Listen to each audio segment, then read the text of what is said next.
but I pretend that I've opened up the top of my head and I've picked up my brain with my hand and I've popped my brain on the bedside table.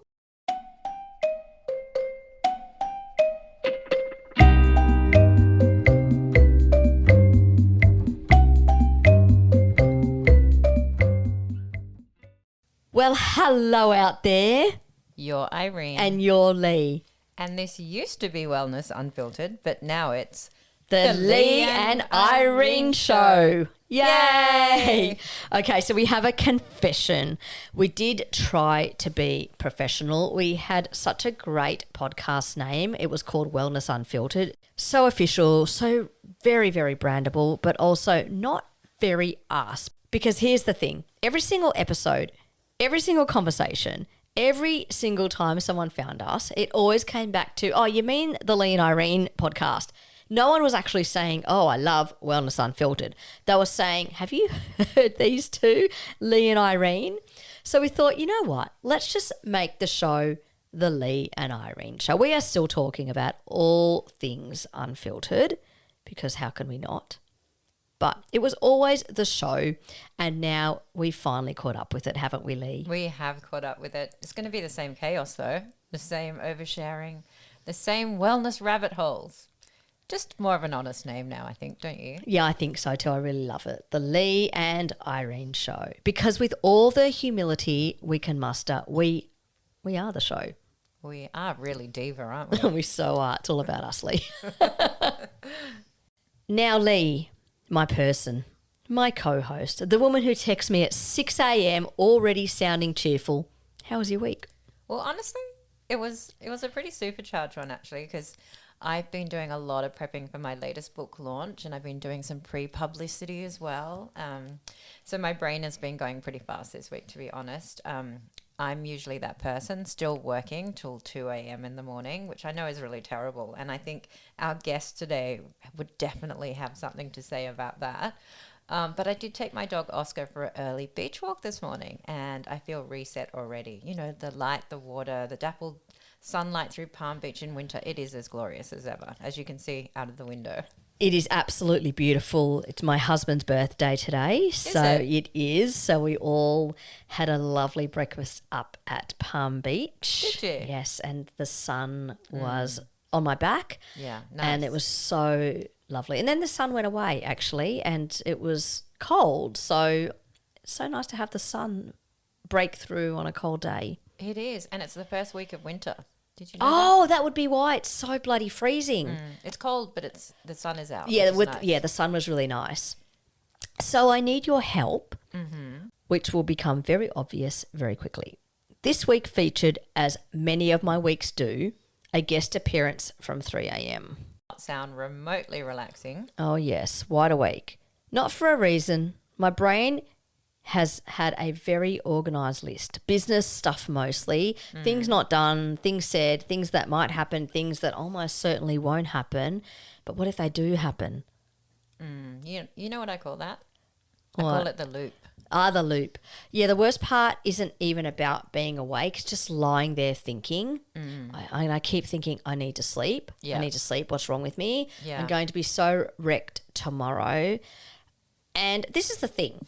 I'll lay in bed stressing about things, knowing that if I just didn't stress about them, they would all sort themselves out overnight. And so, you know, sometimes if you go to sleep with a problem and you say to the universe, I'm going to go to sleep with this problem, and by morning, if you've had a really good sleep, I do find the problem either resolves itself or you're in a better position to resolve it yourself. Usually it resolves itself because it's actually not a problem. Like last night, I think I was staying awake thinking when's my BAS due? When's my BAS due?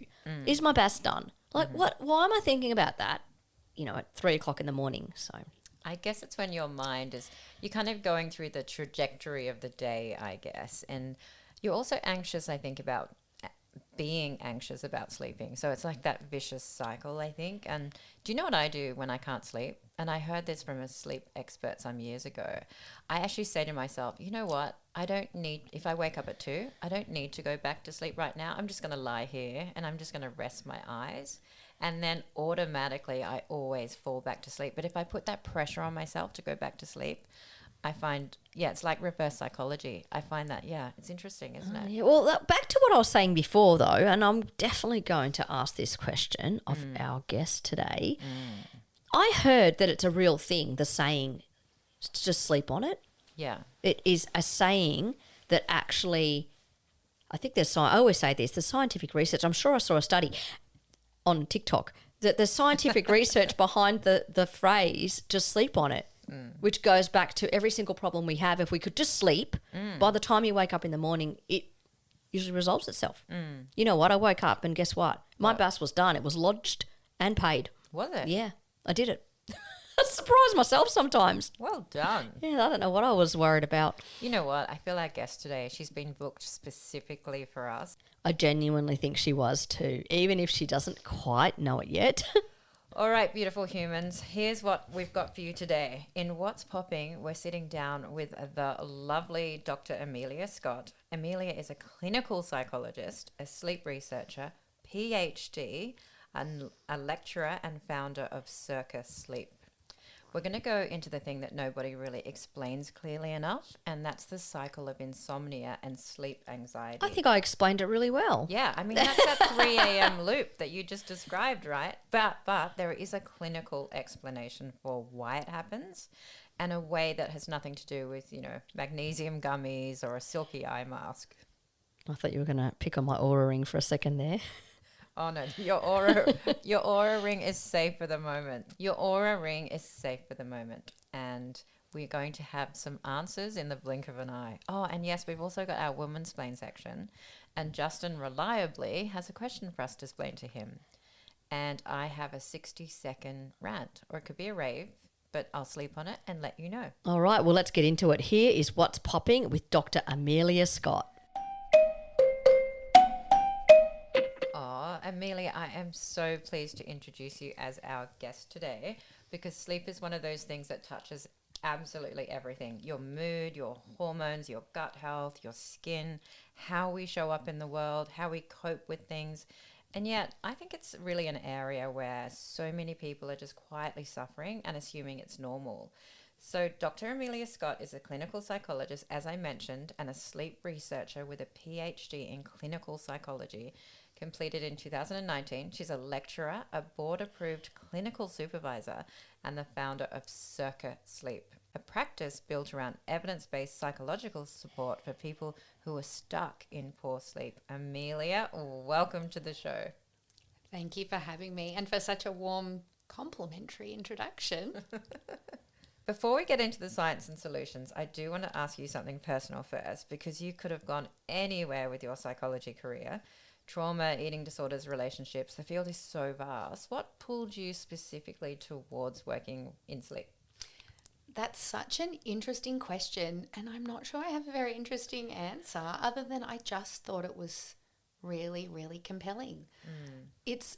What is funny is that it is not at all touched on in your training. So my undergraduate and my master's degree, I had 0 hours in education around sleep disorders and so on, despite the fact that insomnia is the second most common mental health condition.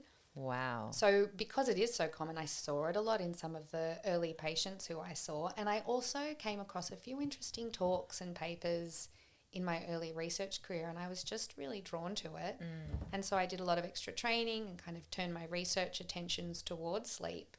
And I kind of have stayed because there are so few clinicians who know sleep in depth. Yeah, and exactly. Yet there's such an unmet need. So I feel like if I can offer a niche service, I can actually meet some of this huge unmet need in the community. It's a niche service, but it's wanted and needed by so many people, isn't it? 100%. Yeah.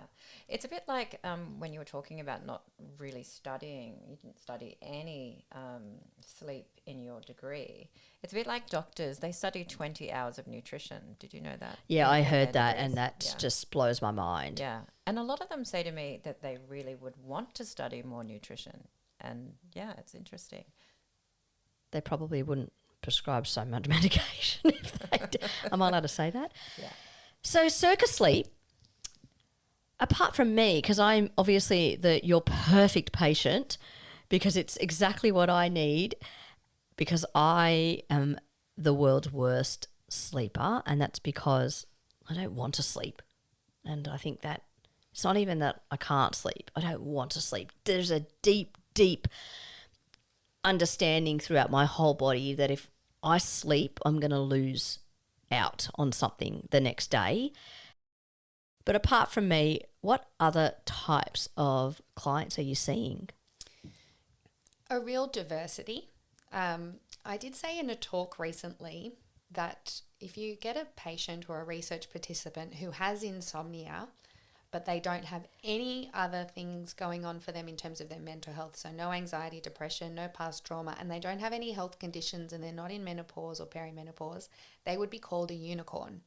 So most people who come to see me have insomnia going on with other things, either transitions that are stressful in their lives, they're burnt out, they have anxiety, they do have things in their past that have maybe affected the way their nervous systems are wired, or they have a lot of challenges in terms of their health. They've got gut issues, fatigue issues, issues with chronic pain.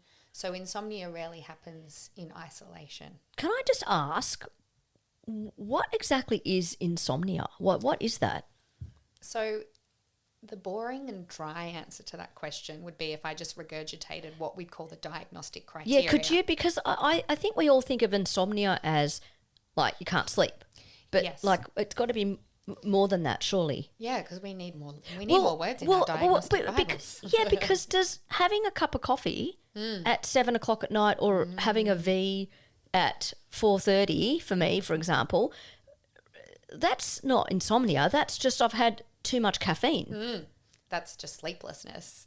Okay. And the important thing is that if you do go through like the diagnostic criteria for insomnia, one of the last little caveats at the bottom is that these symptoms cannot be attributed to the side effects of a medication or a substance. So you don't get a diagnosis if you're sleepless, but you drink coffee at 10 p.m. But what the technical definition would be that somebody experiences difficulty either falling asleep or staying asleep throughout the night. But it cannot be related to having a medication or having coffee. Correct. Yes. So that plus what's most important is that those difficulties have been around for some time. So a lot of people will have an acute episode of insomnia. Something happens and all of a sudden sleep's just slipped through their fingers. And then the other important thing is that those symptoms, that sleeplessness is affecting them in their day-to-day life. They're bothered by it. It's causing distress. It's getting in the way of their ability to show up for people, do their jobs, and it's become what's called like a 24-hour problem. It's not contained just to the night. Can a business person who has constant cost of living crisis issues, all of the usual news, economy, cash flow, staffing, all of those, just those sorts of things, and that can't sleep at night because of those, would that be insomnia, or that's not really, is it? Because that would be a work-induced sleeplessness, right? Yeah, I can see an argument in my mind on either, positive or kind of affirmative or negative to that. But if someone came to see you with those, if I came to see you hypothetically, just asking for a friend, and I couldn't sleep because I had all this stuff in my head about my business, would that be someone that would qualify for this type of help? Yes, I think so. And maybe one way I could explain why is because that it is very understandable that someone with extreme financial stress, a lot of uncertainty and so on, is experiencing sleeplessness, but it's not inevitable. There will be people who run their businesses but who do sleep well. Oh. Does that make sense? It does, yeah. So one thing I will often say, chronic pain is a big driver of insomnia. We see maybe 50 to 60% of people with pain have insomnia, but 40% don't. So what is it about that person? What is it about you that means that you have experienced the sleeplessness and it is ongoing? And is there anything in that, what you've described as a bit of a cause and effect relationship, is there any mechanism that we can unpick together that explains why your stress does lead to sleeplessness? Yeah, that's really interesting. I do also, when you were talking about all the different conditions that can also affect sleep and affect insomnia, and in particular the nervous system, the autonomic nervous system, and, nervous system dysregulation, it really makes sense that it would all kind of point towards sleep not being a complete standalone problem. But I'd love to get into the cycle because that's at the heart of today's conversation. And I'll be honest with you, I've never really considered it a cycle before, but when I started researching this episode, and obviously I follow you as well and I love all your work, can you walk us through, just in layman's terms, what do we actually mean when we talk about the cycle of insomnia? It's a great question. And the only thing I would edit is cycles. There's just so many vicious cycles that we could get caught up into when it comes to insomnia or anything. So in mental health, we see vicious cycles everywhere. Yeah. So one of the most common vicious cycles that people might resonate with is the lethargy cycle of depression. You feel low, you do less, that makes you feel worse, and you're stuck. So insomnia has quite a few where, you know, one thing and another thing get caught up and keep negatively influencing the other. One of the most accessible, resonant to people is the anxiety sleeplessness cycle. So you're feeling stressed or anxious, you don't sleep well. And then sleeping poorly means you're more worried about, oh, will I sleep tomorrow? Yeah. And that anxiety is the very thing that often gets in the way of sleep. So that's that loop as well. You're caught in that loop. But there are also, importantly, behavioural cycles too. So we might sleep poorly, and then during the day we do these things to try and compensate for the sleep loss. We may have some extra coffees. Yeah. We may sleep in and actually get a good catch up that unintentionally reduces the likelihood that we'll sleep well the next day. So napping it is an example of a vicious cycle that people can get caught up into. They have a rough night of sleep and then they have a big, long restorative nap in the afternoon.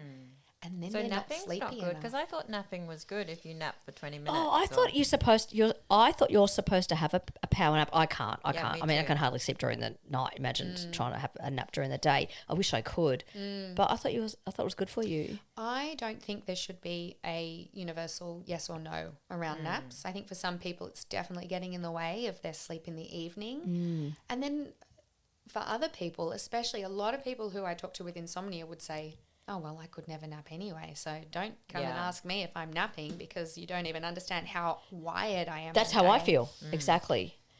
So Yeah. tell me, why am I getting up at 3 what's the 3 o'clock thing? Why am I up at 3 a.m. every morning? Why are so many Every night, people rather. awake at 3 in the night? We need a Well- 3 a.m. club. Oh, it's funny because it's so lonely as well. People feel like, oh, everyone else is asleep and I'm awake here with my thoughts. And I think, well, I could tell you at least a dozen people I know who are awake at 3 in the morning because it's the most common time. For some reason, people seem to wake up. But in terms of the actual reason, firstly, waking up is not at all a problem. So we all wake up many times overnight. We usually just don't remember waking up. So we have all of the sleep cycles. We cycle in and out of different stages of sleep through a whole night of sleep. We also have little tiny arousals. So if you think about kind of sleep being below the surface of the water, we come up for air very frequently. And it's sensible that our brain checks in. Am I safe? Am I uncomfortable? Do I need anything? But as we come in and out of sleep cycles, we usually have more of a conscious awakening. I think this is when I take my socks off. I always wake up in the morning and my socks are gone. I'm like, how did I do that at night? I don't remember. But what can happen for people is that you wake up and then you do become conscious and then your brain goes, oh my gosh, I'm awake. This is a problem. That fires up your nervous system, or even not even this is a problem. I don't want to be awake. I must try and get back to Correct. sleep. I want to, I mean, I keep getting up now because I've got an Oura ring. So I'll get up and check my Oura ring. Have I slept? How long did I sleep for? Did I have an REM? How Is that what often it's do called? you check it? I check it every time. Since I've been wearing the Oura ring, I've been getting up probably every hour to check it. See, I think that's problematic. Yeah, I know you would. You don't like the Oura ring at all. Actually, can I give you my stats? Can I just share you my Oura ring stats? I've had my Oura ring for a week. I just want to get. Oh, I'd love your opinion. that's very new. It's very, very new because I'm obsessed with trying to get more sleep because I've noticed that when I sleep longer than 7 hours and I'm in proper sleep, I feel really good the next day. And so I thought that would be good for my, perimenopause and everything to get more sleep. So I've got a sleep score of, I'm on aeroplane mode. Hang on, let me take it off aeroplane mode. Hang on, I just want to just quickly. No, that's okay. While you're doing that, I want to ask Amelia a quick question. Yeah. When it comes to insomnia and anxiety, is that even a question that you can answer, or is it completely circular? What came first, the chicken or the egg? Insomnia or anxiety? Or, what is your view on that? I think it's very chicken and egg. And, it could be that you can pinpoint that in one individual person. Oh, you experienced insomnia out of the blue and you had a few nights where you got no sleep and then you became very panicked, very sensible. For other people, it is the anxiety that comes first, and the nighttime worry gets in the way of sleep, and then sleep just becomes one other thing to worry about. Interesting. Did you find it, Irene? Or are No, you still looking? I don't know about all this technology. No wonder you don't like this technology. This technology, it's not. I will say one thing though about in my clinic, in my nutrition clinic, I find a lot of people that need liver detoxification, they're waking up at 3 because that's like the sign that your liver needs detoxifying. And Ayurveda, we learned a lot about that as well. It seems like what happens at 3, often we're coming out of the sleep cycles where we're going to get all our deep sleep. So that's something your listeners and your patients could find reassuring, is that if you're going to bed before 10, by 3 in the morning, or even before 11, I'd say, by 3 in the morning, you've experienced all the deep restorative sleep you're going to get overnight. The rest of the sleep is still helpful, light sleep and REM sleep and so on, but all of that stuff that we really get excited about when it comes to the restorative value of sleep and the sleep that feels really good, that's done. Do you know what? I find I get my deepest sleeps when I wake up at 5 and then I go back to sleep in the morning. I find that's when I really sleep deeply. I don't know if that's me too. That's the same with me. If I get up at 6 or 6:30 and then I force myself to go back to sleep and I just do one more hour of sleep, I feel so good. I always dream in that. Me too. What is that? Well, dream sleep is REM sleep. Okay. So you're probably experiencing the extra benefit of REM sleep, plus extra sleep in general, plus an extra bit of time where you're nice and down regulated. But why do we get that good sleep then after we've woken up and we go back? I'm sure there's an answer. I hear it a lot. I don't know. That extra chunk. Maybe it's just that it feels like an indulgent. Yeah, it does. It feels really good. Because everyone's left the house for me. Everyone's gone off to their work or school and I'm there. Like and bonus. Oh, and usually my cat would have been fed. So my cat would have been fed, watered. She's come to do biscuits. She's come to do biscuits on my feet. Now I've got my sleep score up. Okay. I realised why it didn't work because I didn't wear my Oura ring last night, which is I'm very upset about that. I must continue to wear it. But this is great. It says this is an example of a couple nights ago and I felt really good all day. So I felt really good all day. It says my optimal sleep score, 87. And it's got a little like a crown, like I got a special thing. 87. It says total sleep, 7 hours, 31 minutes. REM, 1 hour, 40 minutes. Deep sleep, 1 hour, 7 minutes. Is that good? Well, I've just taken while I've been listening in my head, I've been formulating all these thoughts I have about trackers and Oura rings in general. I think about all the perfectionists in the world who, your sleep score's good. You got a little crown. I got a crown, yes. I'm imagining my children coming home with a stamp on their hand. Yep. You did so well today, Mummy. I think this is why I didn't wear my Oura ring since this, because I thought, that's so good. I'm scared I'm going to be. If I don't do as good, I don't want to compete with myself. Yes. Well, just a couple of things that I think they can be helpful when people need a nudge to value their sleep more. Say I'm in a season of life where I'm really stretched and often I am choosing something instead of sleep and I need a device to tell me, hey, you're going to feel better if you give yourself the sleep that you need and I'm going to help nudge you. So for that purpose, great. But if you find you've got a bit of a strained relationship with your sleep, you don't trust your body's ability to sleep and you're starting to feel a little bit at the mercy of it, I'm not sure the trackers are giving you the right message. One of the things, for example, is we cannot control how much deep sleep and how much REM sleep we do. There's no hack in our minds to say, if you do this little number trick in your head, you're going to get more deep sleep. So some of these metrics that are part of the algorithm of your score are outside of your sphere of influence. Oh, that's interesting. But can you tell me then, just on these numbers, is 1 hour of REM sleep good, or is it depend on the person? Well, what I would say is that most healthy adults spend about, so this score loves REM sleep and loves deep sleep.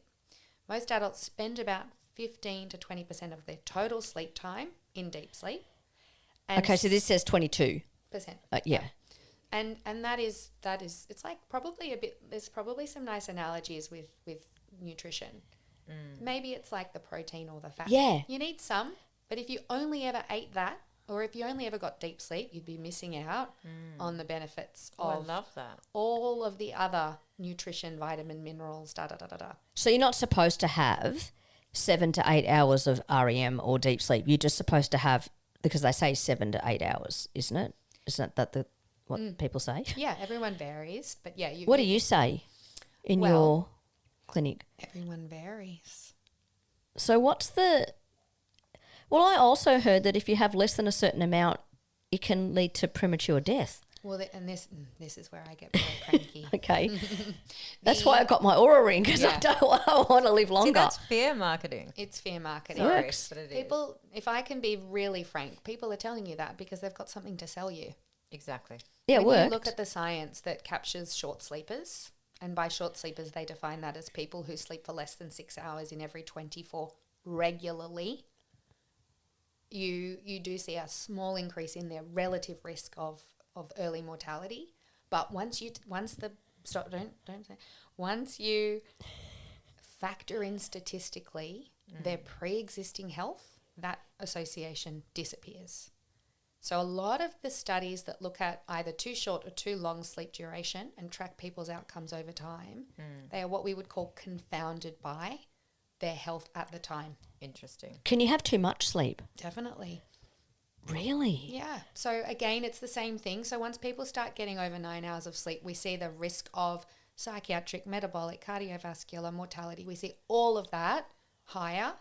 But again, once you then start to be really good with your statistical confounding accommodation and factoring in that people's lifestyles and their pre-existing health, the relationship is not anything to write home about, but it makes a great headline. It does. And how about you just, I just thought of something when you were saying that, because I noticed my children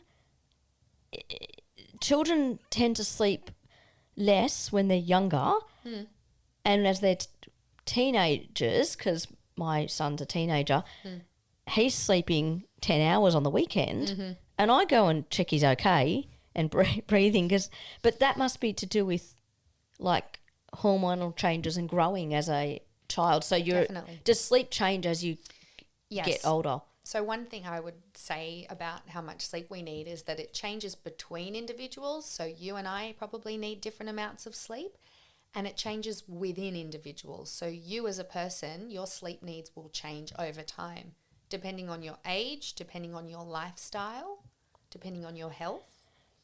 Yeah, because I remember my nonna, she used to sleep like 3 hours when she used to, I remember she didn't sleep very much at all. And at the time, I think I would have been a teenager and I'd be sleeping for hours. Heaps. Yeah. So there is insomnia and there is hypersomnia. Okay, what's that? Too much sleep. Oh, right, too Yeah. much sleep. Yeah. I've never had that. A lot of people with insomnia wish they did. Okay, so I need to ask you about this specifically because I want to understand what's happening to me. When we say sleep anxiety, are we talking about anxiety about sleep, like dreading having to go to sleep, or is it worrying about if I'll sleep, or is it anxiety during sleep, like waking up in a panic? Actually, all of these things. I get all of these. I hate having to go to sleep. Oh my God. The one thing out of all of these for me is that the sleep anxiety I have is mostly related to my husband, like grabbing my shoulder and telling me I have to turn the TV off and come to bed. I was like, oh, I can't possibly be especially if it's a Saturday night. Like, goodness sakes, it's 11 p.m. on a Saturday night. Why are we going to bed now? It's so interesting to hear your relationship with sleep, because on the one hand, I think people wanting to just grab life by the, wallets. Yeah. And let sleep fall into the background. I kind of resonate with that. That's because I see a lot of people who almost live to sleep. They are organising their lives to increase the chance that they will sleep at night, as opposed to the other way, which is kind of sleep to live, like just make sure that they've had enough to function. Oh, I'm in the second. So so the question then is very much whether or not you fall wholly into one or the other camp. That can both relate to sleep anxiety, right? But I also think you can be in the middle, because I'm someone who's in the middle. I don't put a lot of time or effort. No, because you're very balanced, Lee. About it. Because you're balanced. You have a balanced life. And that's where I think people should be. Yeah, you're where we should be. That's why you've written 12 books. There's your crown. Oh, thank you.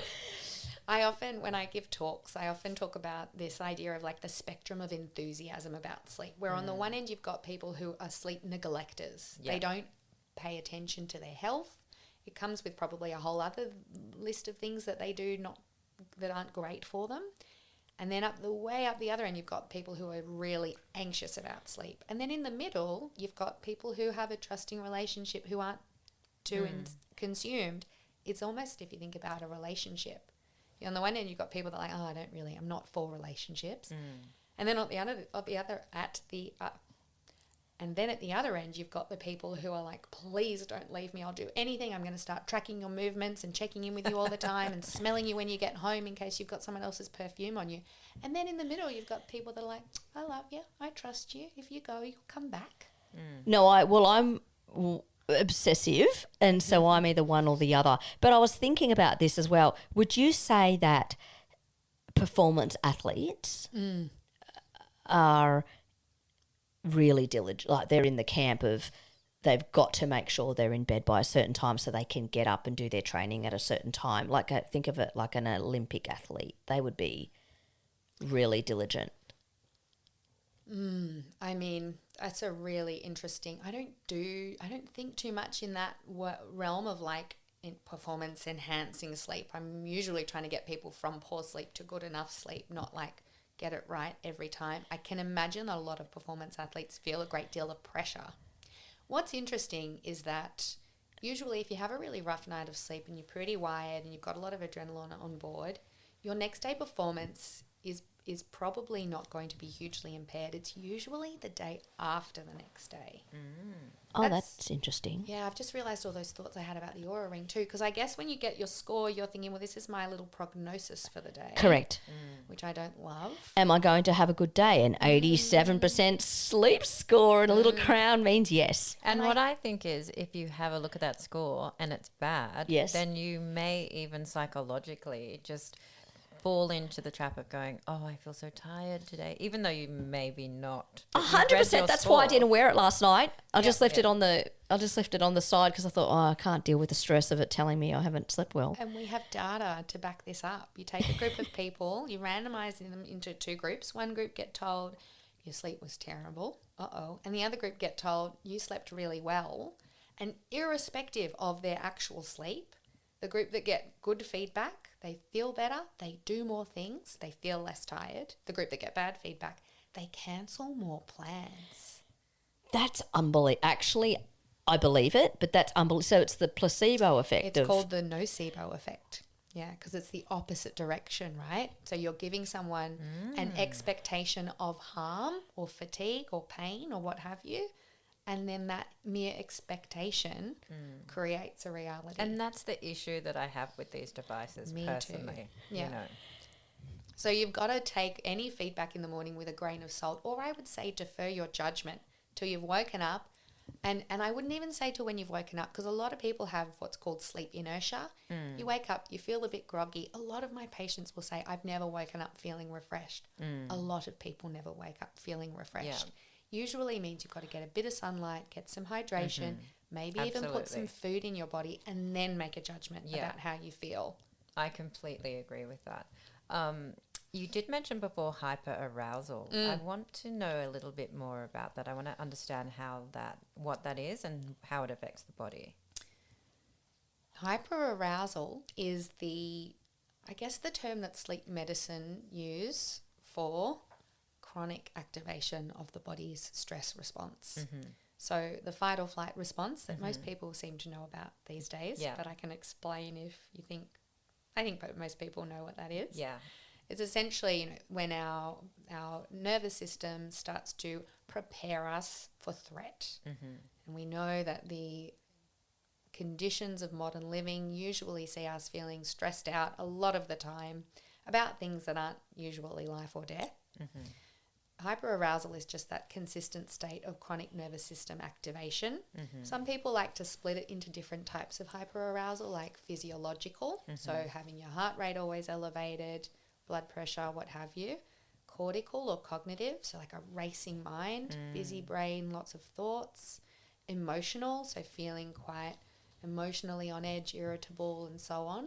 But essentially all of those things are essentially your very clever, wise body trying to keep you out of harm's way, avoid threats, be vigilant to threats, which is directly in opposition with the state that we need to fall asleep.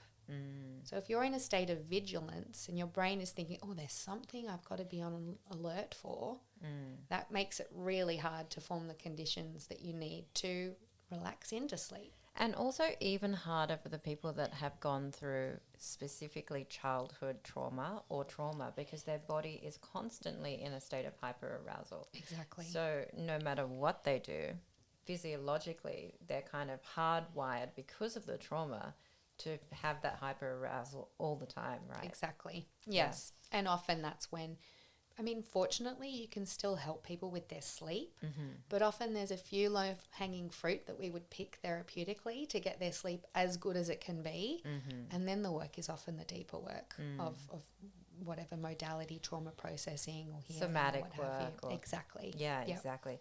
That tired and wired, the phrase, I think a lot of people know that phrase, and, a lot of us try and fix it with magnesium or positive thinking at some point. How can we improve our sleep in that way? Can I add one thing about tired and wired? One important distinction, because that is true. Most people who have a fragmented relationship with their sleep or who struggle with sleep are constantly tired, exhausted, depleted, but they're not sleepy. That's me. So can I just say that is what you can you just repeat it, because that you've just summed up my entire relationship with sleep for the last 20 years.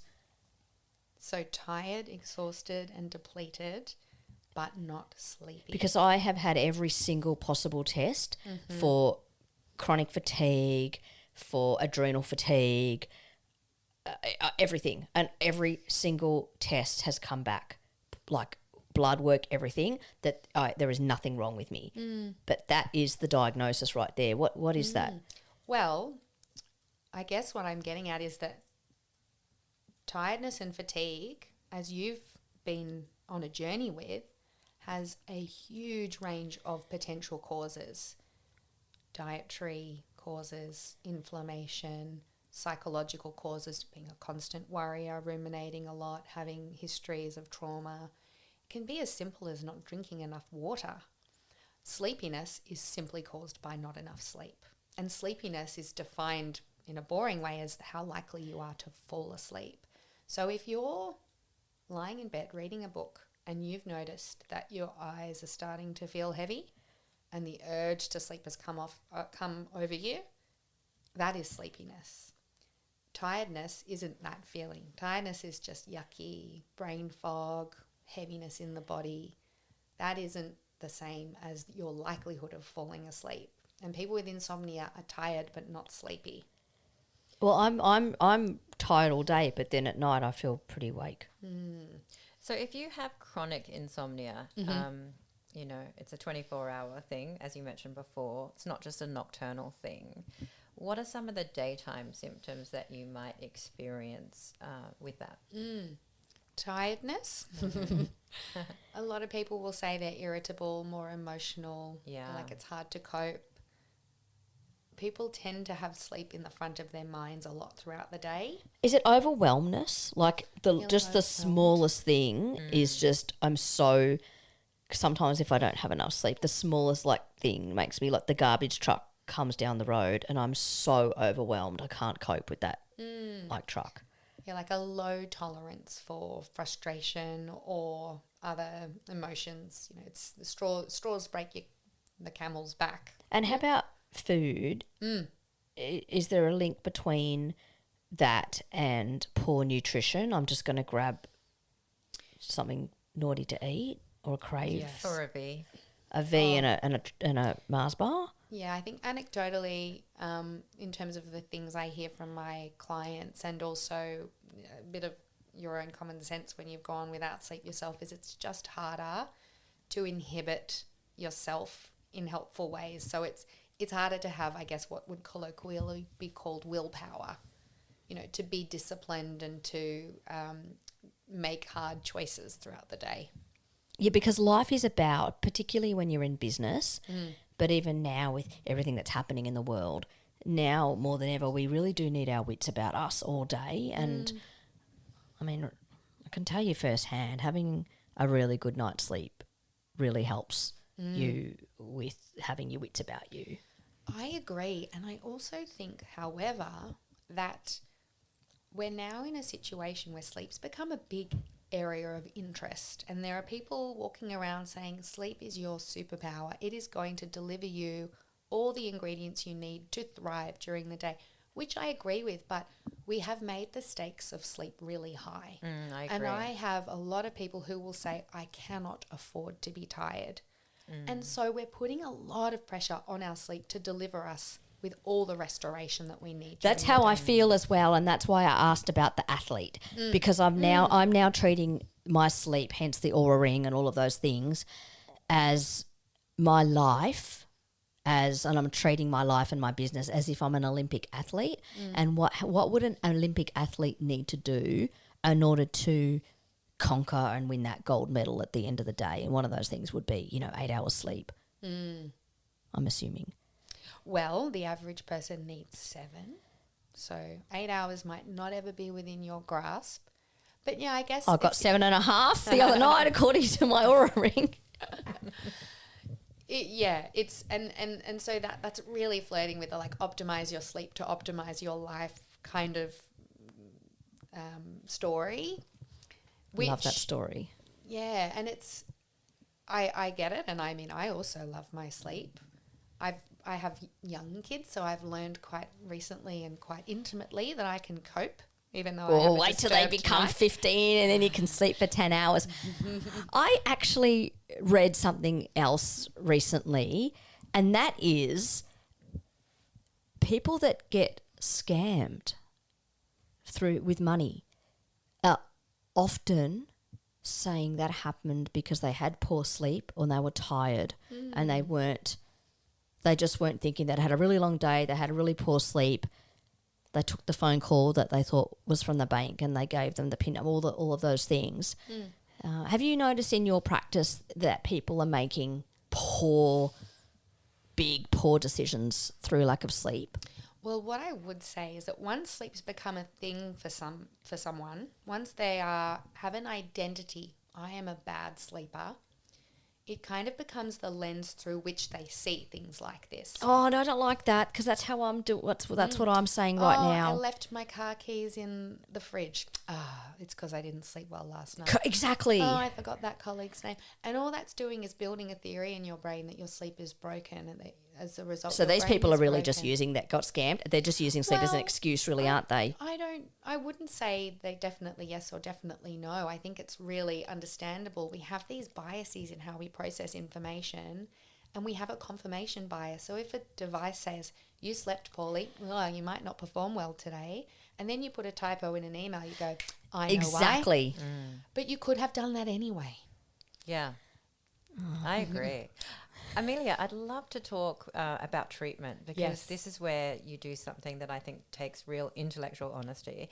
I'd love you to chat about CBTI, which is cognitive behavioral therapy for insomnia. I've read it's the gold standard. and even recommended above sleeping medication. And yet you've written publicly about something that the field tends to skirt around. Can you tell us what CBTI is, what it actually does, and what it doesn't do as well? Because I feel like people hear gold standard and assume miracle cure, which I hear a lot in my industry. Oh, yes. There's a lot in this. So I am trained in this methodology, and I pull what I think is the gold out of this treatment. So CBTI is widely studied as a first-line treatment for insomnia. At last check, I was reading a paper the other day that had tried to compile all the really good quality clinical trials of CBTI, of which there are more than 200. So it's very, very well evidenced. It is designed to address the factors we know keep insomnia fueled over time. So once someone's had a period of sleeplessness and then after a few months they've got more entrenched insomnia, we know that whatever the cause, that probably doesn't matter so much anymore. What's keeping it alive is usually a collection of very understandable but unhelpful ways of thinking and habits. So sleep anxiety is a perfect example of what can keep insomnia going. And that would be to do with the neural pathways, wouldn't it? And the messages that go back and forth that you talked yourself into after that long. Same with pain as well. Sleep and pain are very similar, right? I gave a lecture on this the other day at Macquarie Uni about how they're really similar. Yeah. Once you take the kind of specialist knowledge off, they're a lot to do with threat detection, avoidance behaviour, letting life narrow in around the problem. So, yes, there's a lot in common there. And I would also say anxiety shows up in how it makes us feel physiologically, how the flavour of it in terms of the self-talk and the things that we remember and the things that we predict, but also in what we do. So if I'm feeling really anxious about my sleep, I might start to do things throughout the day that are helping me to feel better about it, and actually they might make the problem worse. The other part of CBTI is really about the behavioural aspects, the things that people with insomnia tend to do that get them stuck. And there's been a lot of what we call dismantling studies, and they take out all the different ingredients and they test which of these ingredients seems to have the biggest, most powerful effect. And I want to spend a bit of time going through the core ingredient because it is what I will use almost invariably with my patients, and it touches on things that a lot of people are very surprised to learn about because it seems quite counterintuitive. I wish scientists and PR professionals made friends because it's got terrible branding. It's called sleep restriction therapy. Oh, So it sounds awful and punitive. So sleep restriction therapy is based on what we know regulates our sleep.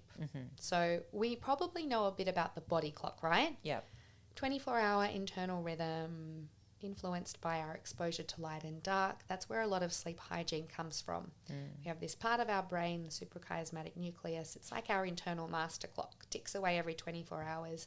And so long as we keep things regular, it's regular too. So whenever we change the clocks or travel, that is a mismatch between clock time and our internal time. Yeah. And you see that teething period where we have to get back on time. So that's pretty well known among people. Most of my patients I'll start talking through and I'm like, I know you know this. Let's just make sure that you know that we're on the same page. But the second process is lesser known, and that's called the sleep pressure system or sleep drive. So it's about midday. If you woke up at 6 in the morning, you've been awake for 6 odd hours. So you have built up 6 hours worth of sleep drive. The longer you stay awake, the hungrier your brain and your body is for sleep. Sleep pressure builds and builds and builds as a function of wakefulness. The more we're awake, the more likely we are to sleep. Now, for most people, if you need about 7 hours of sleep, that means you probably need to maintain wakefulness across about 16 or 17. That makes up a 24-hour day. Now, a lot of people with insomnia, because they have a rough night of sleep the night before, start to go to bed a bit too early. Right. They haven't built up enough sleep pressure. Mm-hmm. They're also tending to put aside too much time to sleep. Mm-hmm. So the average person with insomnia is starting to put 9, 10, 11 hours of time aside overnight to sleep. So that could look like crashing out at 9 p.m, having a really patchy fragmented sleep, and then getting out of bed at 7 or 8 the next day. That's 9 or 10 hours. So what people with insomnia have often is very low sleep efficiency. And that's what CBTI tries to target.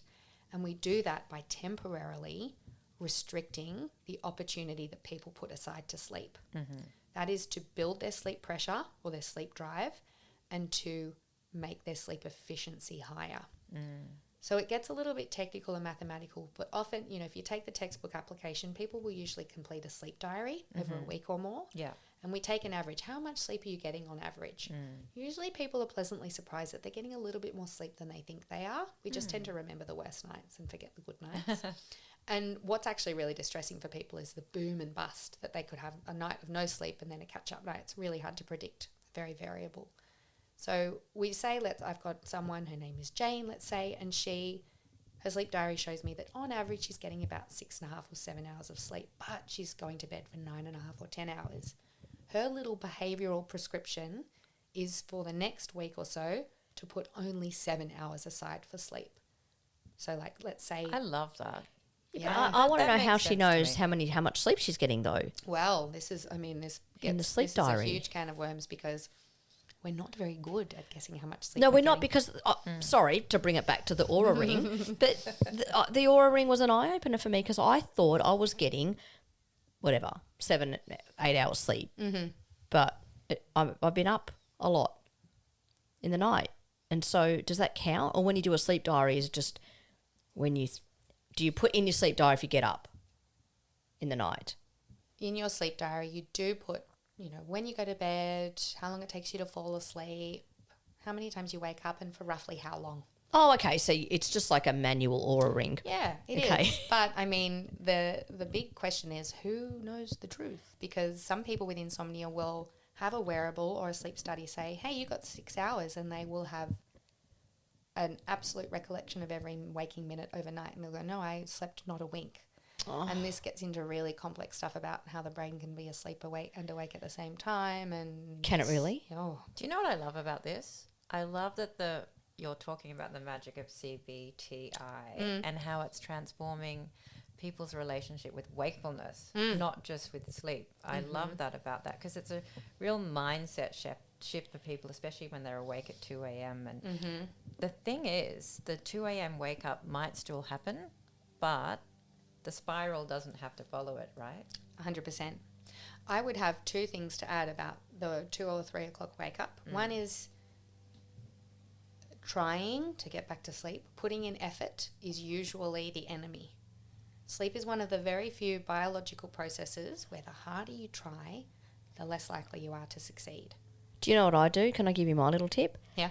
I pretend, this is how I get back to sleep. I pretend that this is not in a gory way, but I pretend that I've opened up the top of my head and I've picked up my brain with my hand and I've popped my brain on the bedside table, and then I've put my skull back on, and that every time I go, just imagine that I don't have my brain, and I put it on the side table, and then I go back to sleep. Wow. Some Is people... that? I'll let you use that in your clinic. Can Can you write that down for me? Yeah, I'll write that down for you. But because my Wow. brain won't stop, so I have to take it out of my head. I'm just imagining doing this with someone as like a visualization exercise. Now imagine your skull is a lid. That's exactly. And Frankenstein. You've popped it open. Yep. And you've ripped your brains out. No. Just popped it out calmly, calmly, and put it on the yes. bedside table. Gently. Gently. Maybe in a solution that will keep it moist. Oh, it's totally fine. It's safe there. It's in a safe Not place. drying out. It's a safe place, and when in the morning I can pop it back in. The other thing I would say about 3 in the morning is that there's this really interesting new research coming out about this phenomenon called the mind after midnight. And essentially the way the brain is like lighting up and firing, means that night thoughts feel awfully scary. So you were talking about your BAS Yep. and how that felt catastrophic. It felt like the end of the world. Yeah. So that's because your prefrontal cortex that usually does all of the hang on a minute, let's think logically through this, that's asleep. Oh. And all your fear centers No. are wide awake. And we know we have data now that the rates of really impulsive things that people do and really anxious thoughts people have are like hugely overinflated at this time of night because the brain is in a completely different kind of functional. Is that why I connected get up to state. check I turned off the stove at 3 a.m. Yeah. even though I know I Yeah. didn't even use Well, it? yeah, your reason, the reason part of your brain is nice. Why does the human creator of our bodies do it like that? Well, I think if you think about how we evolved, you know, sleeping in caves or by fires in the wilderness, if you woke up at night and you heard like a rustle in the bushes, it was probably very adaptive for you to go, it's a tiger, instead of, oh, it's windy. You know, to jump to the worst case scenario. Cats are a good example of that, aren't they? Because I notice, like cats, if you watch your cat and the slightest noise and it'll get up ready to run away. They're on alert. They're on alert all the time, and Vigilant. that must be. Hypervigilant. So can I assume that cats don't have that frontal part of their brain at all? Maybe not so well developed as us, definitely. Yeah, so it's But flight they're or very smart though. Yeah. Cats. Now, Amelia, we have a lot of women listening to our show, and Circa we have a lot of Sleep- cat women women crazy listening. cat ladies. I'm saying that myself included. Circa Sleep has a specific focus on women's health. You help people in perimenopause, perinatal, major life transitions. What is it about those seasons that makes sleep so vulnerable for those people? I think there's lots of reasons. There's lots of lenses that we could apply. There's the hormonal piece, the roller coaster of those ovarian hormones as they taper off. Estrogen in particular, the rapid decline seems to be really closely linked to sleep disturbance for some women. There's all the vasomotor symptoms of the perimenopausal transition. So waking up in a hot flash or a cold sweat. I get those. A cold sweat, a night sweat. And that is going to cause sleep disturbance. Then you add the kind of psychosocial layer on top of this. These are often women who cannot afford to be tired. This is often a season where people have adolescent children or they are caring for parents who are aging and they've got a million balls in the air they're trying to juggle. And so the significance of waking up at 3 in the morning isn't just, oh, I've woken up at 3 a.m. It's, if I don't get back to sleep, how am I going to cope? Yeah, and for our listeners who are in perimenopause or heading towards it, or just in menopause, is disrupted sleep during that transition like something we have to put up with, or what can we do? What do you do to help? Well, I think I want to straddle two messages here because I think if we go and we make the wake up at 3 o'clock a villain to be avoided at all costs, do not put up with it, we are probably setting people up to lose the battle because it may be an inevitability of this transition. But at the same time, it isn't something just to white knuckle through or to endure. It is something that you can be kind to yourself about. And I mean, I know it's so hard because a lot of people don't have much choice, but is there a way you can make the stakes on the day not so high? Does it have to be an Olympic race every Just roll day? with it more. I find for a lot of people, having a disturbed sleep, so only getting maybe 5 hours when you would have liked 7, losing those 2 hours sleep, not ideal, but spending those 2 hours in bed, tossing and turning, feeling awful, catastrophizing the next day, that is what makes people feel awful. And I would say from my personal experience in a different season, more closely around having 2 little kids and in the postnatal season, where babies are waking you up all the time, teething, viruses, what have you. In my mind, I'm like, the only thing I can control here is how much I let this bother me. And it is about control, isn't it? A lot of it. A lot of it is about control. What about burnout? Because many of our listeners are women running big businesses, raising families, they're doing it all. What does burnout insomnia look like compared to just regular insomnia? Is there a difference? I would say the type of burnout insomnia picture is what you just described. People, often women, who are just holding it all together, who expect so much of themselves, and their nervous system is just such a big barrier to them feeling like they can actually let go and rest overnight. I even experience it myself. If I've got a really busy week and I've taken on a bit of extra patient load, I'll tend to start to notice that in that my awakenings overnight are a little bit more alert and so on. I think I had a light bulb moment about burnout versus something more like depression the other day. And it wasn't my discovery. I've since realised it's validated, but burnout requires rest.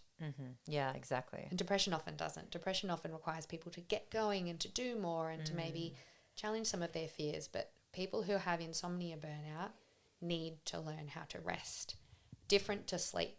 Resting during the day, taking small pockets of time during the day to completely unplug and do something nice, get fresh air, walk in nature, dare I say, have a warm drink, do something that Lee, that's why you're so balanced, because see, I don't, because you do that and I don't, because I'm absolutely I'm burnt out and then burnt out again. I have to work on the balance though. Like I do Vedic meditation, I do walking. It's not You do something it, though. that is completely natural, but I do it. It feels like it comes across really, for me, it comes across like it's just part of your, like, cells. You can do that. And what I would say about people who tend to be burned out and really struggle with rest is that they've internalized some message that rest is earned after a period of productivity. Yes, absolutely. I have friends like that. Yeah, because we're from the 80s, right? So, like, I was born in the 70s, right? In the 80s, it is, and the 90s, you brag about you had no sleep. Oh, I stayed up all night and worked on that project. Yep. It's embarrassing to admit. Certainly no one would ever admit to having an early night, having a good sleep, or having a nap in the 80s and the 90s. I never heard anyone I ever looked up to in those years. Yeah. That hustle culture was glorified. I took a walk at lunchtime and got some fresh air. In advertising, saying that would probably get you fired.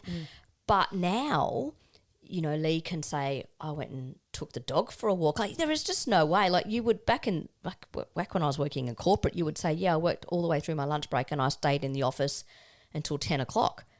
True. They wear it. See, like, they Justin's used to wear nodding it as like well. a You're badge from of honour. advertising as well, right? It's a badge of honour. I still got Same. It's the same now. I worked up. I stayed up all night researching all my questions for you. Like, that is like something I would say, as opposed to someone like Lee, who's just so much more balanced, that can say, She's unlearned the messages. yeah, You I just do my own thing. yeah, you're an inspiration, Lee. Oh, thank you. I do want to ask about sleep hygiene because we talk about this a lot on the show, don't we? You know, phones off, dark room, no coffee afternoon, consistent bedtime. Is it useful? Are these things useful, or are they overhyped? I think they're useful as a foundation. So very few people who come to see me have an issue with sleep hygiene. In fact, most people do it too well. They do it as a way to try to control the uncontrollable. Yeah, these people are beyond a good sleep mask, aren't they? And 100%. yeah. 100%. So as a fun fact, sleep hygiene is often used as the control condition when we're testing the efficacy of something like CBTI. So people who get randomized to no treatment or control usually get told, put your phone down before bed and don't eat too big of a meal before bed, all of that stuff. Helpful as a foundation. And usually when I'm asking someone that, tell me a typical day and night routine, I'm looking out for anything that they may have missed. Very few people have missed things. In fact, sometimes I'm telling people, you told me that you loved coffee and you don't drink it anymore. I would like you to have a coffee in the morning again, because that's something that you've started to stop doing that you really loved. I love that. That's good advice. No, I really love that. You're actually the first person I've spoken to that has not said the solution to a good night's sleep is a warm cup of tea with lemon balm, magnesium, and all of those things, whilst they will help a lot of people that just have the usual daily stress and need to go to bed, there is this huge number of people out there that actually have a much more serious condition that requires so much more than that. Definitely. There's a great thought experiment that you hear around the sleep psychology world, and that is, if you ask a good sleeper, someone who you pluck off the street and say, how well do you sleep? And they're like, I sleep well. If you ask them what they do to sleep well at night, they usually say not very much.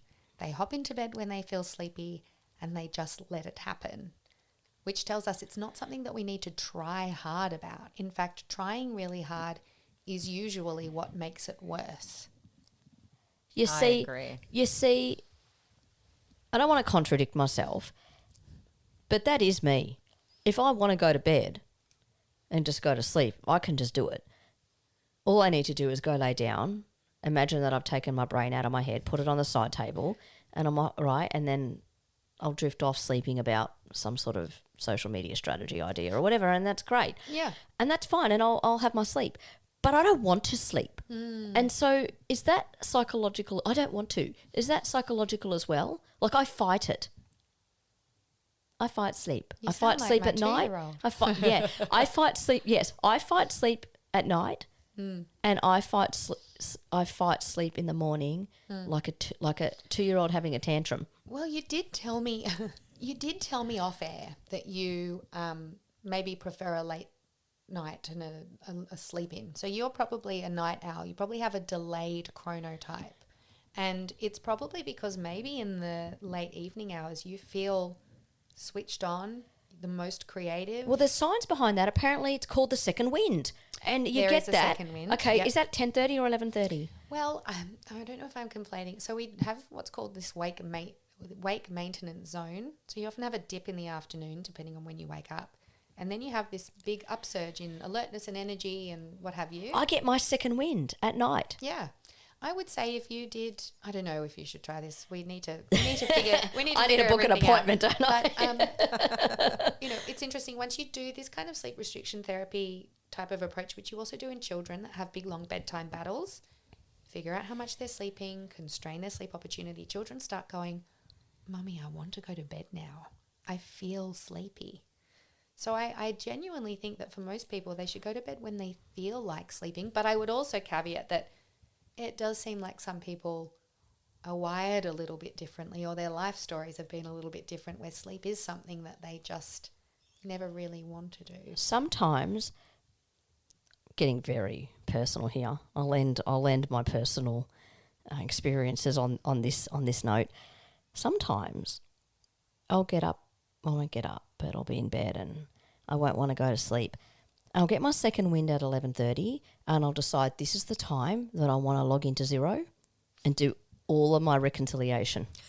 I do mine at night too. Do you? Yeah. Well, I don't know why. Why is in that? Bed. In bed. I'm Why like, I'm is just going that? to do all my reconciliation. Surely that's, yeah, I can see you're rolling your eyes there, because surely that's not a good time to be doing your Xero reconciliations. I'm actually in awe that you are on top of your accounting. Someone does my BAS and I've been telling myself I really need to get my head around it because I'm just handing it over. You can't trust anyone with your Whenever accounts. I need to reconcile my receipts, it's like torture. So the fact that you would do that late at night, I'm just awestruck by. But I also love it for anyone with insomnia listening who would otherwise go to bed and try and sleep for 2 hours. Imagine if you just got your accounting done. What a better use of your time than spending your time awake, tossing and turning. It eliminates the 3 a.m. did I lodge my BAS? Yeah. I do want to ask a question actually. For people who are anxious about sleep, I know there are a few things that people recommend, myself and Irene recommend, blue light from phones, turning off your phone before bed, dimming the lights, getting your room ready, maybe having some magnesium glycinate before bed, not going to bed hungry, so having some protein or Not having chocolate. And you told me to chocolate. stop having chocolate at night, and that helps. your banana or warm milk for blood sugar stability, all those kinds of things. I'd love to know which ones are helpful and which ones you think are not so helpful, and, evidence-wise. Oh, I love this question because I don't think she thinks any of them are. I mean, I could answer that question with the hat on of when you take a group of people and you randomize some to get that and then you randomize another group to get a placebo, what's the result? I could talk about it from that frame. Okay. And then I can maybe add nuance. So I did have a little bit of a whinge on my LinkedIn the other day about magnesium, because when you do look at the randomized controlled trials, and I know there's lots of different types, and I just picked on 3 and 8, although I have looked at glycinate and I think the studies are pretty similar. When you take people and you compare them to placebo and they're blinded, they don't know what they're taking, there's usually not much to report. I know. I've heard that as well. And I saw it because I sell a lot of magnesium. I saw that as well. But explain me this then. There's one magnesium cream. It's like Mugu, right? The Mugu magnesium cream. Tell me why when I rub that cream, and I sell like hundreds of magnesium products, but this cream, why is it when I rub this on my 15-year-old boy's legs at 8:30, 9 o'clock at night, not only does he fall asleep immediately, I fall asleep immediately from it just being absorbed through my hands. But if I don't do that, then we can't sleep. Oh, that is the only thing that gets us to sleep. So is that just placebo? I don't know. It could be. I mean, and then you've got, so placebo is expectation and conditioning. So the fact you're doing that again and again, there's a consistent I feel like pairing. I've taken I literally feel like I must have taken a sleeping tablet. I cannot keep my... Yeah, right. I hear that from people. It also sounds like a really nice, calm bonding moment. So there's all of these non-specific factors happening while you were giving him a nice the massage. anxiety down, aren't you? And you're having a you're moment together. you're getting I do maybe think out of your head. magnesium is good personally, but I do think a lot of it has to do with the anxiety, The ritual. and the ritual of it, which is important.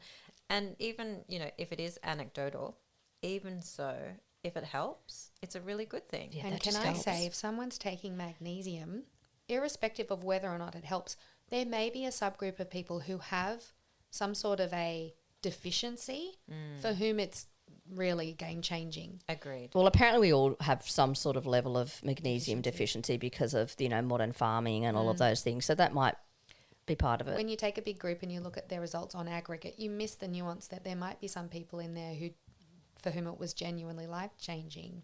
But I would say if people are finding that a pretty harmless supplement is really part of their ritual and it helps them to nod off, I don't care if it's placebo or not. It's not a prescription sleep medication, which is associated with risks that people shouldn't be on long-term usually. Agreed. So I'm all for this. So magnesium's okay. What else? Well, I don't know about any randomized controlled trials of bananas, but it makes sense. Again, harmless. How about lemon balm, like ashwagandha lemon balm, kava, all of those? I had a really bad experience on kava once. Oh, I bet you did. I was in Vanuatu and it was accidental. I was at a restaurant and I was given some kava. I've never done drugs. I'm like a clean, I don't know. I just don't do drugs or anything like that. I don't even know if kava's a drug. But anyway, I drank this kava and all of a sudden the knives and forks in my brain were dancing on the table. I just had I was hallucinating from this kava. That is so... was That is wild. so cool. I have kava in... There's kava in one of my, natural herbal sleep supplements. And... Do the knives and feels forks nice. dance for you? feels... before? No, I don't see any... No, I don't get any hallucinations. It just kind of feels... I mean, nice those and sleepy. examples, to answer your question, those examples are part of like an absolute trove of different complementary approaches that people could use to try to improve the likelihood that they'll sleep. I mean, I should disclaim, I'm a mental health professional. I'm not a doctor. I don't have prescribing privileges. This shouldn't constitute medical advice. We don't really have much evidence for anything in that realm. There seems to be, at last check, a little bit of a signal for ashwagandha. I was reading a meta-analysis the other day that showed it does seem to have some nice anxiolytic sedating properties, but the jury's still out. I would say sometimes I think, well, if there was a magical solution that created sleep instantly, didn't have any side effects, was safe and tolerable over time, if there was something like that existed, it would be everyone would take everyone would take it. I have seen agree. some recent research on L-theanine and magnesium together, which has got some promising research. Now, I've just looked up kava. So kava is a psychoactive beverage made from the root of a shrub native to the South Pacific Islands. It has something called cavalactones in it, which act as a central nervous system depressant and produce similar effects to alcohol. Euphoria and happiness, pain relief, drowsiness, reduced anxiety and stress, and calmness and relaxation. There you go. However, there were some cases in the early 2000s where hundreds of people had liver damage from it, linked to kava, and they don't recommend it for long-term use. That's why I said without side effects, because a lot of things that do a good job of knocking us out create a problem down the line for That's something what else. I think too. Yeah, I haven't taken any supplements for a while just because I can't even think of why. I just haven't. Maybe I'm starting to feel better. I've been really feeling a lot healthier this year, and there's a lot of things that I'm not needing to rely on. So I really do buy into your thought on psychological treatment for not being able to sleep, or for sleep hygiene, as opposed to grabbing a sleeping, like a sleep tea and those sorts of things. So, Amelia, when is it beyond self-help? So how does someone know that it's time to actually see a psychologist rather than, trying another app or an Oura ring or another supplement? Well, they should try that Mugu magnesium cream first. If that doesn't work, then... I honestly think if anyone even has a question in their mind, it's always worth answering it. There's no need to just cope alone, thinking, especially if someone's saying, I'm suffering, but am I suffering enough? Can I ask then, what happens, do you see couples together or do you see people individually? Because I do find that some couple, and this is a lot of women, 40s and over, their husbands are starting to snore. They're getting a sleep divorce. Yeah, and it really is. I know so many more people now saying that they sleep in separate bedrooms for that reason. And Irene's husband has these sort of knuckle marks on his body, right? Yeah, well, he's in the spare room at the moment. All week he's been in the spare room because he does night shift, but it's been a game changer for my sleep hygiene, having the bed to myself without even the cat, she'll go and sleep with him. I sleep better without having someone snoring, waking me up, turning around, breathing. Even the breathing the last argument was stop breathing so loud. But is that not a thing? Do people get sleep divorces? Well, is that not insomnia, partner-related partner-induced insomnia? I don't know what to say. There's a lot more talk about sleep divorce. What is that? Where it's essentially people choosing to sleep in separate rooms. Okay, you seeing a lot. Let me rephrase the question. Are you seeing a lot of that in your clinic? I do see it. I'm hearing a lot about it. Are you recommending it to patients to go and sleep in a separate room? I have such mixed feelings about it. Okay. One of the things I find funny is that I've talked a bit about, as we as early humans evolved and so on. As we did evolve, back when we were all prehistoric nomads moving around, it would have been very foolish to go to sleep by yourself, completely oblivious to the outside world, so vulnerable. So for people, our early ancestors, sleep was safe when you were sleeping around other people. Oh, that's so true. So I do think it is bizarre that we're now getting told to protect your sleep, you must sleep in essentially a sensory deprivation box. No light, no sound, no other people, eye masks, earplugs. We weren't designed. It's very conditional, isn't it? Yeah, and I do lot of think conditions. people can become fragilized to noise by essentially depriving all senses overnight. But maybe that's also the very sensitive nervous systems. I agree. I think there are people who find the auditory or tactile, whatever stimulation overnight is more awakening to them than others. So, and I would also say, the other thought I have in my mind is, well, did people snore back then because we were all healthy and we often, died before middle age. So is snoring a modern thing? And if someone did snore, were they exiled because they were annoying? But I mean, the theory would have it. Exiled. So, you're out of the Exiled cave. from the cave. If they were snoring, perhaps they found themselves Yeah. in a lion's tummy.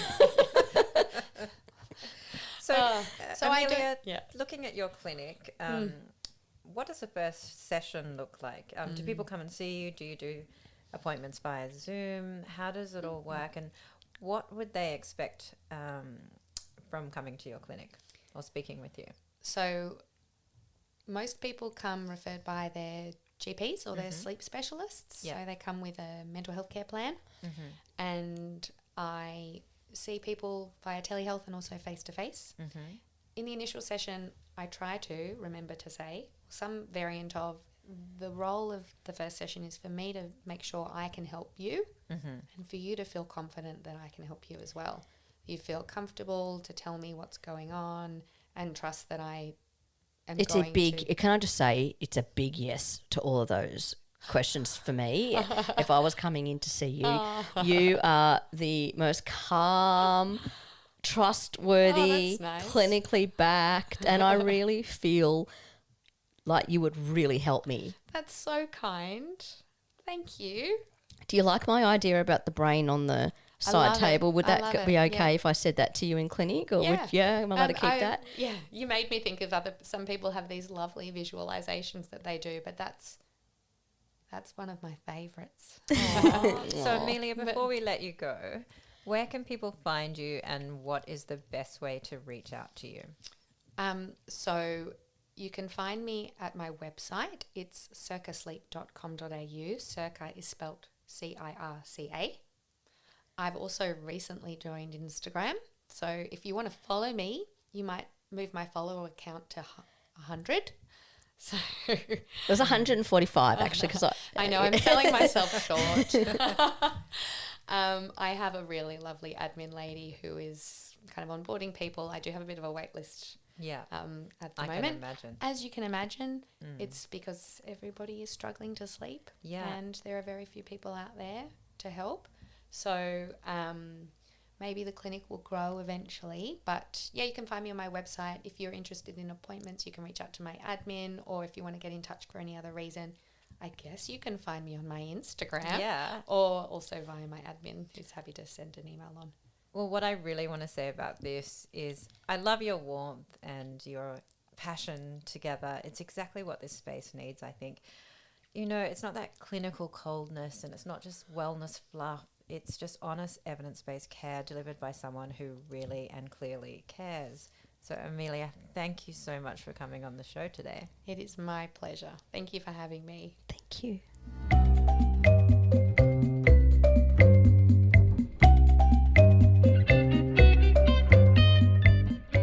Welcome to Womansplain, the segment where we lovingly, gently, and occasionally smugly help the men in our lives take better care of themselves. And Justin, you've been sitting very quietly over there, editing or whatever it is that you do. What have you got for us? Okay, so a mate of mine mentioned low testosterone to me recently. Said it might explain why my energy has been pretty average, my motivation's not quite there, and I'm not sleeping great. And he said, look, just get your levels checked, maybe look at testosterone replacement.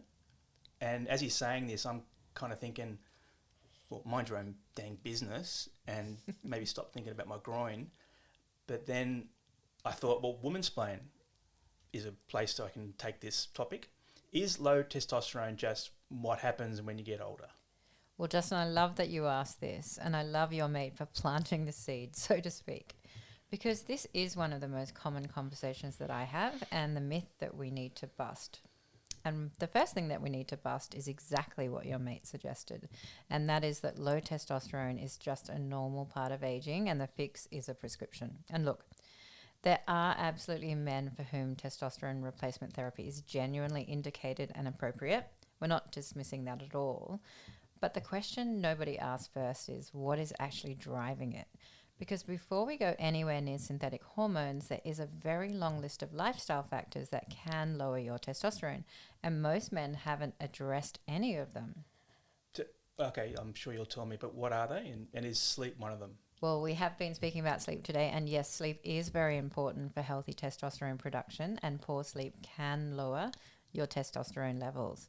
Most testosterone is produced overnight, but it's not that most literally comes from deep sleep alone. So if you're not sleeping well, Justin, and you did mention that, your levels could reflect that. It's not necessarily a hormone problem first. It may be a sleep problem wearing a hormone problem's clothing. What's a hormone problem couture? Good question. Well, next we have chronic stress. So chronic stress can contribute to lower testosterone because elevated cortisol may suppress it. So the body has this hierarchy when it's under load, and survival hormones tend to win. So if you're running hot, stressed, and not recovering, your body is simply not prioritizing testosterone production as much. And then, of course, as you know, there's gut health and our microbiome that plays a really big role in how hormones are metabolized and cleared, although the evidence in this field is still emerging. But if you do have a disrupted gut, and it can affect your hormone handling, but it's also not that simple, because it's not just a simple fix, cause and effect for most men. And before you ask, yes, alcohol is definitely on the list. It is, along with excess visceral body fat, which can convert testosterone to estrogen, and a sedentary lifestyle. So before anyone reaches for a prescription, the question I have is, have you looked into all of that? I've literally not looked into one thing. So this is a start. So, yeah, so what can actually help naturally? Well, naturally, there are three things I think that are really worth knowing, with some evidence behind them as well. So firstly, zinc. So zinc is an essential cofactor for testosterone synthesis, and deficiency is genuinely common and easy to test for. So when you look at zinc and think about zinc, some of the foods that are important: red meat, pumpkin seeds, oysters. The second is ashwagandha, which is a well-studied adaptogen. I know Amelia mentioned ashwagandha before in some of the studies. Some good trials show that it does reduce cortisol, it can improve sleep quality, and in some studies it produces improvements in your testosterone levels as well. So this is not fringe stuff. The evidence is still mixed and not as strong as people think. And the third one is one I didn't know until Lee told me. Yeah, I love this one. Fenugreek, actually, which is one I discovered in India. It's less well known, but with some reasonable evidence around it as well. It may support testosterone levels partly by affecting how testosterone is used in the body, though the exact mechanism isn't fully settled, and it's not that clear cut as inhibiting conversion to estrogen. So the message is, sort my sleep, sort my stress, look at my gut, and try some of those before going straight to, is it TRT? Yeah, that's exactly it. And if you do all of those and levels are still clinically low and you're still symptomatic, then absolutely, I think this is the time to have a conversation with your doctor. But going straight down to synthetic hormones without addressing some of the key drivers and levers, that means you're suppressing your own body's production, and potentially you could become dependent and never actually fix the underlying problem, which I think is also a lot of women on HRT as well have the same issues. So, Justin, you get a gold star. The fact that you even asked the question puts you ahead of the curve. And listeners, if there is a Justin in your life who's been quietly Googling testosterone clinics, please send him this episode gently and lovingly. And that is Womansplain for today. Look after your sleep, look after your gut, and for the love of everything, see a real doctor before you start injecting yourself with anything. And next, we have our 60-second rant or rave. Lee, what have you got for us? All right. Well, this is one of my favorite topics, and you did bring it up earlier. I am going to be talking about walking, because for years, actually years and years and years, it absolutely got zero respect from anybody, whoever they were. you tell someone you went for a walk that morning and they'd give you this look like, the look like, did that actually work out for you though? And honestly, I never really cared. But I walk, as you know, every single day, about an hour and a half. I walk around Palm Beach. I've got my headphones on, my little bum bag for my phone. I know that's very Kath and Kim of me. And, off I go. And my route isn't flat either. There is a proper hill that I go up and back. So by the time I'm done, my heart rate is up and my legs have worked, and I'm not pretending that it wasn't a real workout, because I find it really is. And here's the thing that I actually really want to rave about. It's not just the physical side of walking. It's that I have never once dreaded it. I love the neighborhood, the water, the morning light, all of these things I always talk about. It never, ever gets old. And I think this is the part that people completely underestimate. When you actually enjoy the way you move, you stop having to negotiate with yourself every single day. You don't skip it. It just becomes part of who you are. And the mental side of it too, I feel like this is massive.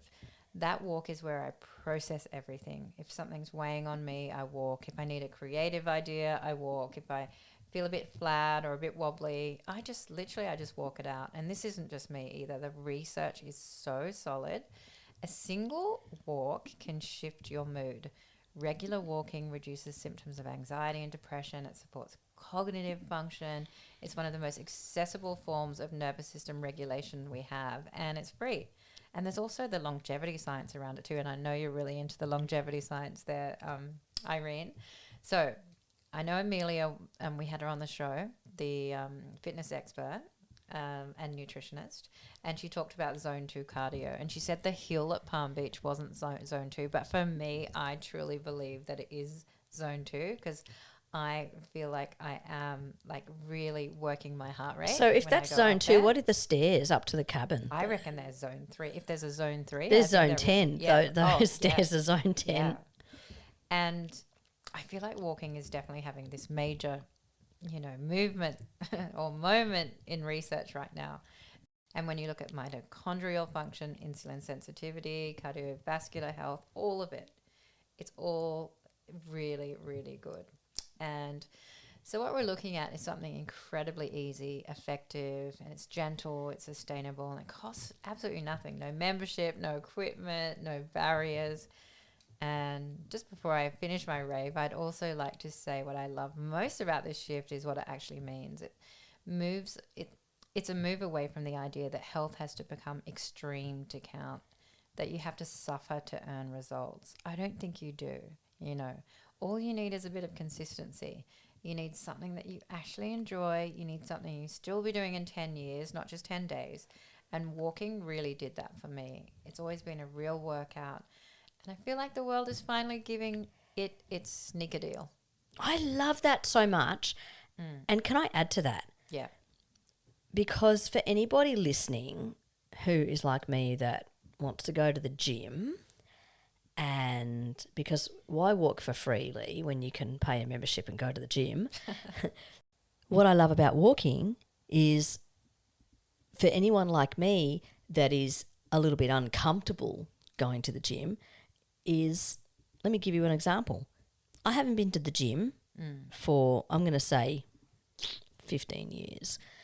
I went to the gym and I jumped on a treadmill and I put my headphones on. I listened to a podcast. I listened to a crime podcast and it was about a 50-minute podcast, and I walked. And there was actually a screen on the treadmill. You will not appreciate this at all, but there was a screen on the treadmill, so it was like I was walking through the city of Sydney. I should see if there's a Palm Beach one, because again, like why walk for free in Palm Beach when you can pay a subscription, right? But really, for anyone like me that wants to go to the gym, or you've got a husband or a partner that's going to the gym and you want to sort of go along with them, it was just great for me. And I just did a 50-minute, I call it a power walk, but it wasn't. It was just a walk on the treadmill. I felt so proud of myself afterwards. And I love that. There was no hills though, which is, I could control the hills and get off it when I wanted. So that was good. You know what though? And also, speaking of walking, there's the Harvard study that's been done. When you walk for 20 minutes a day, 5 days a week, you will have 43% fewer sick days. Isn't that amazing? Yeah, I believe that. It's good for your immune system. I believe that. Yeah. And I got to clock something on my Oura ring that I had done some exercise as well. So that was so good. There's also the social connection and community part of like walking around the neighborhood as well that I really like. You know, because I feel like social isolation, especially if you live alone, can have significant health impacts. But when you're walking and you're out in the neighborhood, I feel like, you know, it's really crucial. It's a good thing to do. That's really nice. There's a lot of practical advantages as well as health benefits. And I know you like to walk with friends as well, don't you? Yeah. I have friends that I walk with once a week or two. Yeah. I'll go for a walk with you once I've done a few more gym sessions and get used to the walk. I'll have to elevate it so I can do some hills because, you know, you can do an incline. I'll do some inclines, get used to some inclines before you take me on your Palm Beach walk because I don't think I could keep up with you. How about the beach? Yeah, I walk on the soft sand as well. Yeah, shoes off on the sand. Sometimes.